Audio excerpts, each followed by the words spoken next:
Hello, everyone. Welcome to the Third Eye Podcast. It has been a strange couple of weeks. Lots has happened. And, life likes to come at you in many ways, People get sick, they go to the hospital, and it gives you a reality check, I guess. See, that's an interesting thing, I suppose. A reality check. Because what is reality? Like, what if this is fake? That's the hard thing. What if this is fake? Oh, fake's maybe not the right word. Elon Musk would say a simulation. Some people can believe that. I can understand how one can come to those conclusions. I don't understand how one might... Well, I guess I can understand how one might go to those conclusions using psychedelics. But I think anybody can arrive at any myriad of conclusions using psychedelics, because it's such a profoundly, vastly unexplored, at least for our situation as humans currently in this timeline and this frame of time, not been explored the way that it probably should be. Because if you can take enough of a certain psychedelic and go into a place that feels more real than this, and we call this reality, what does that mean?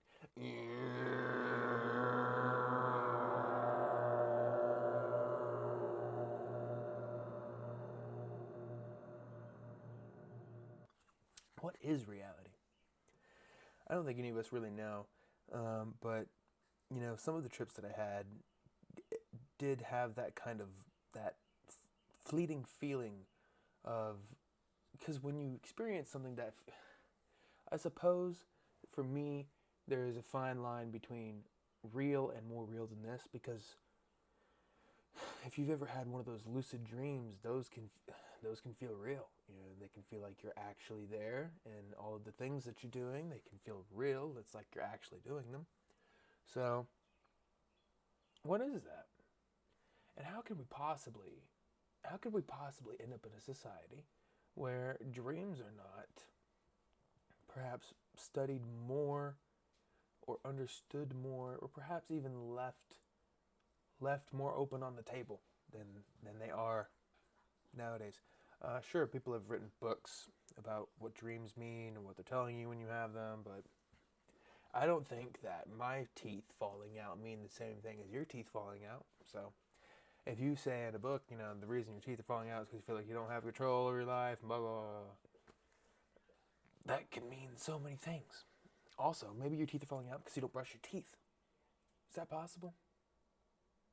Could there be a version of a person out there that is maybe dreaming about their teeth falling out because they're just not caring for their teeth?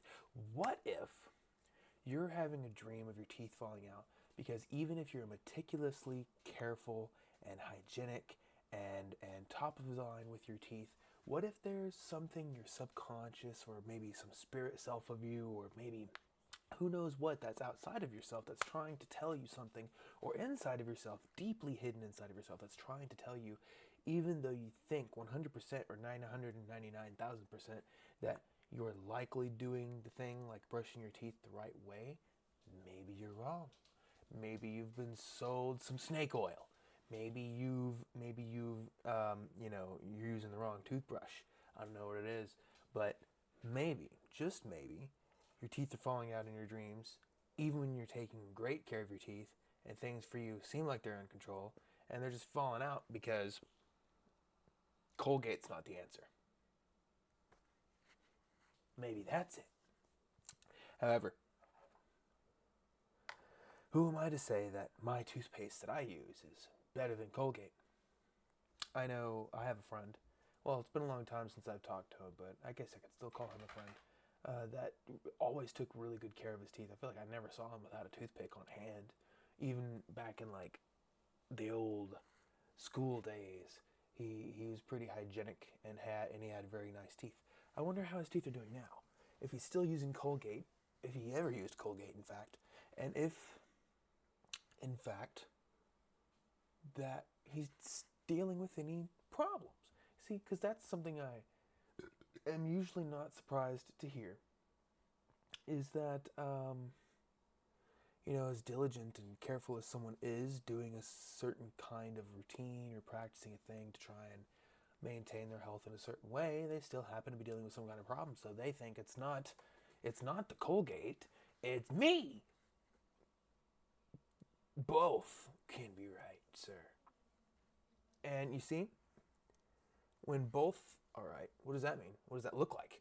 That looks like, Colgate not being Colgate not being the answer, and perhaps your refusal of the idea that there's anything better than Colgate. Both would be right in that scenario. So consider looking up natural toothpastes. And this is actually all an analogy, because what I'm getting at is just simply when something's not good for you. Yeah, I think most of you get it. Anyway, so that being said, I want to say specifically that there is no difference to me in some way, because it's not like if there was something that I needed you to know or to do or even think about when you listen to something like this.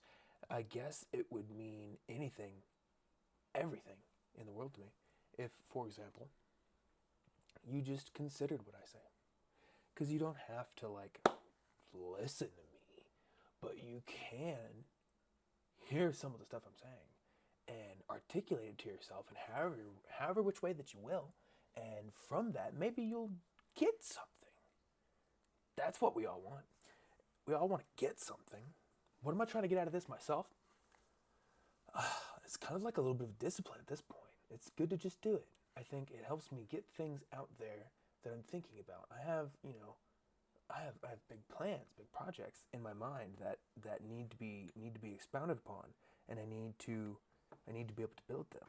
And the way that I like to do that is kind of erratically. And however I can fit in some structure is always good, because structure in this, some structure. However I can fit some structure in this is good, because there's a lot of loose, what's the word? Not frantic. Not loose attempts. Loose is not the right word. Anyway, it's just that the things that I've been enjoying doing lately, I've been enjoying almost not too much, but so much that it makes me feel as though I'm on the right path. How can I enjoy what I'm doing so much? Now, it's not like turn to profit or anything, but I recognize how enjoyable it is. And, they say to turn what you love and to, do what you love, and you'll never work a day in your life. But I'm pretty sure if you do what you love and it starts making money, it's all just like you're going to see. It's like zooming out to zoom back in, whatever that as above. I think I've been using as above, so below incorrectly, but it's like the further you this is at least my interpretation. The further you zoom out, the more zooming in looks the same. Like if you were to see this mouse on this table for the way that it is, this mouse in particular, and I'm like, wow, that is an interesting design for this mouse. Now, if I were to zoom out enough, like if I was to just go in a third person and see me from the outside and then just keep going until things get so small, I bet there might come a point when I would zoom so far out, I would enter a place that looks just like this, and I would see this mouse again, and I would be like, so it's not like there's layers, but it's no different if I was to zoom in too. It might be possible if you just zoom so far in, you come back around. But I'm not a physicist or a scientist or anything like that, so I'm just, totally bullshitting. There is some info in there, though, about quantum mechanics. I bet that might apply to that. Because if we're discovering anything interesting about quantum mechanics nowadays, and there's one thing that I know, that it really seems to open up the possibilities. Quantum computing seems to open up pathways in science that may just break people's heads nowadays. And I'm there for it. I'm excited. I want to see if I can. Should I say this yet? No. But I do want to make like my own AI of some sort. And I know there's a few people out there that are within. I don't know if you'd call them close, but they're in my circles, and some of them are are interested in what I'm doing, and some of them are cautionary. And to the cautionary folk, I would say, well, you can't stop me now. I'm going for it. Let's just see what happens. And in 20 years, things will have either gone well or they won't have gone well. And hopefully, I can't say that I hope I'm on the right side of history, but hopefully I don't regret any of this. But if I do, well, this will be an interesting video to watch as like maybe a robot peels me apart or something like that. It'll be showing me this on a screen like, well, you did kind of see it coming. And that'll be torture. Yep, that'll be true torture. It's like being in the Matrix, but in hell. It's like instead of Neo pulling up the walls with all the guns, you get all of your worst nightmares. Hello, sir. Welcome to hell. Here we can do anything that you can possibly imagine to torture you, sir. But that's what makes this life so interesting. And, you know, when bad shit happens, I like to think that sometimes I can, like, handle it. I like to think that I can handle when bad things happen. When things get hard. But, you know, and I'd like to be able to think that I can, like, to some degree detract. Like, there's some kind of level of monkness, some guru level of peace that I've got in my brain that I can activate at whatever point in time that I like, where I can just zen out whenever something's going wrong and be able to, like, help at the best of my ability and be most present in that moment. But when things go really wrong and people's lives are at stake, I gotta admit, it's difficult. It's interesting and difficult to be a human. Life will continue to test me and you. And when you least expect it, when you think you're good, when you're in the clear, that's when it comes for you. And it's gonna twist, it's gonna wrench it, it's gonna be like a Viltrumite. Except maybe, I don't know, Viltrumites I've heard are pretty scary. But I'm imagining like a wrenching right into your chest, grab that heart, rah, Kali Ma type shit. Yeah. Who knows where this experiment of life will take us? But we're all in it. So what are you doing to try and, like, do something about it? What are you trying to do in it? I've noticed some of the people that I've graduated with. I've seen some of the stuff that they're doing, and it's interesting. It's cool and it's interesting. Some of those out there have a couple of businesses together, or they work a couple jobs, but it's like a certain kind of way. You know, if you mow a lawn, for example, and it's $20 a lawn, and you mow 10 lawns a day, and you can do that in a day or something like that, you know, you could probably get that done pretty quick if you have a nice mower. And then before you know it, depending on how you worked and how many lawns you got in a day, you could be, you know, technically, mathematically, you're making $20 an hour.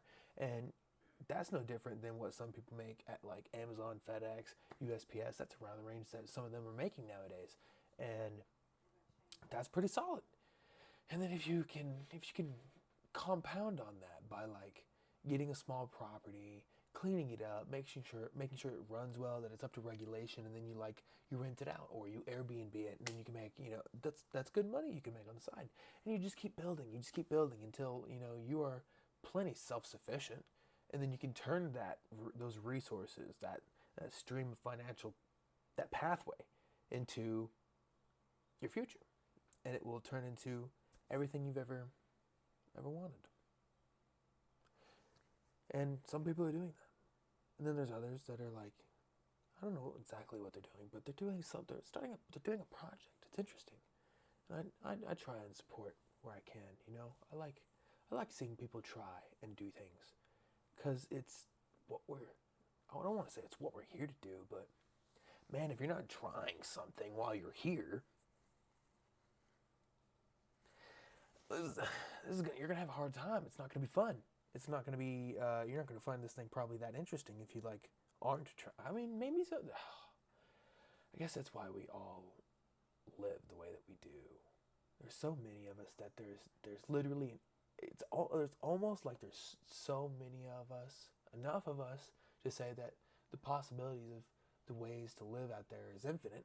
I mean, there is a capstone, I guess, a limit at like, I don't know, almost 8 billion or whatever, how big the number is. But you get to that number, and that's like, oh, that's all the humans on Earth. But that's not all the like, that's probably not all of the humans in the galaxy or in the universe. I think it's foolish. That's right, foolish. It's probably foolish. But don't feel bad. If you believe that, that it's just kind of like dead beyond the earth. Unless we're like really in a simulation or some kind of program, like the earth is in a program where it's like the universe, everything out beyond. We might think there's a possibility of like, you get to a certain point technologically and then you get stomped out of the universe by something far greater than you. It could also just be that we're like almost in an incubation chamber. The earth is. And just outside of its technological limits where we're at now is like this bubble you can't see past. Kind of like when you have a trip where it's as if the energy in the air around you can shift and warp and change everything before your very eyes.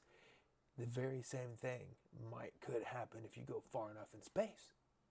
You might just pass this invisible barrier, and then before you know it, you realize, oh my God, we are a part of something so bigger, so far more incomprehensible than we can possibly articulate to the children or the ancestors living on this planet currently.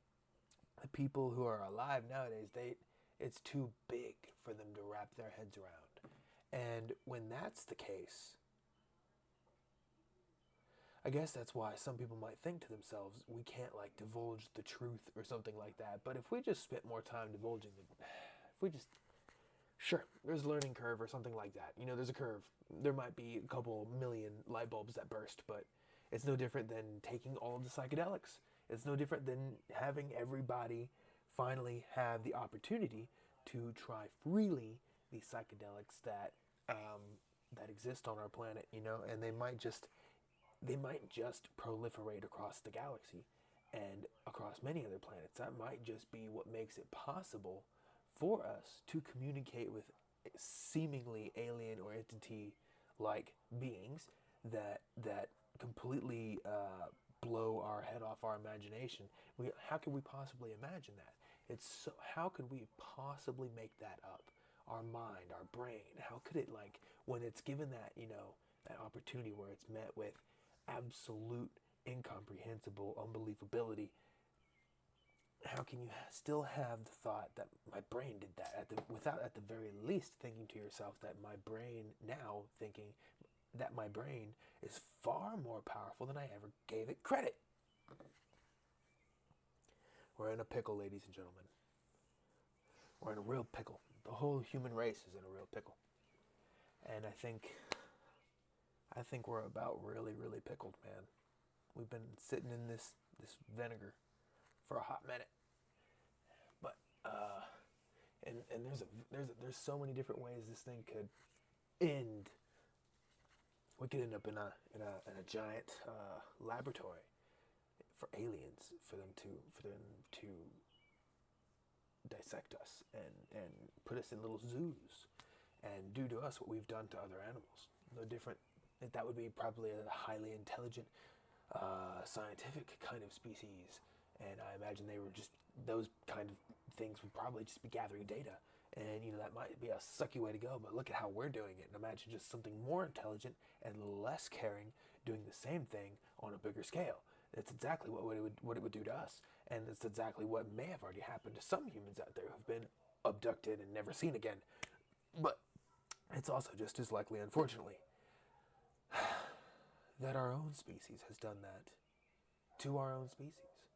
And it's also very likely, in my opinion, that our own species has done that to other alien species that most of the civilian world, perhaps the public, don't really know about, but it's the deep, dark, black sectors of the government, the Pentagon, or whatever. I don't know. Remember, I said don't listen to me, I'm crazy. But Jack, Jill, Newton, Jason, Jacob, Merlin, whoever my NSA agent is that's assigned to watch these videos. I think I may have just guessed properly. You have no fear.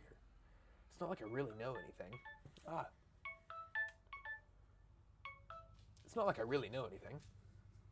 So, nothing to fear. What have I done? Have I done any grand research with a microscope? No. Afraid not. But, who knows? Maybe I'm onto something and they'll try and take me out. Or maybe they won't.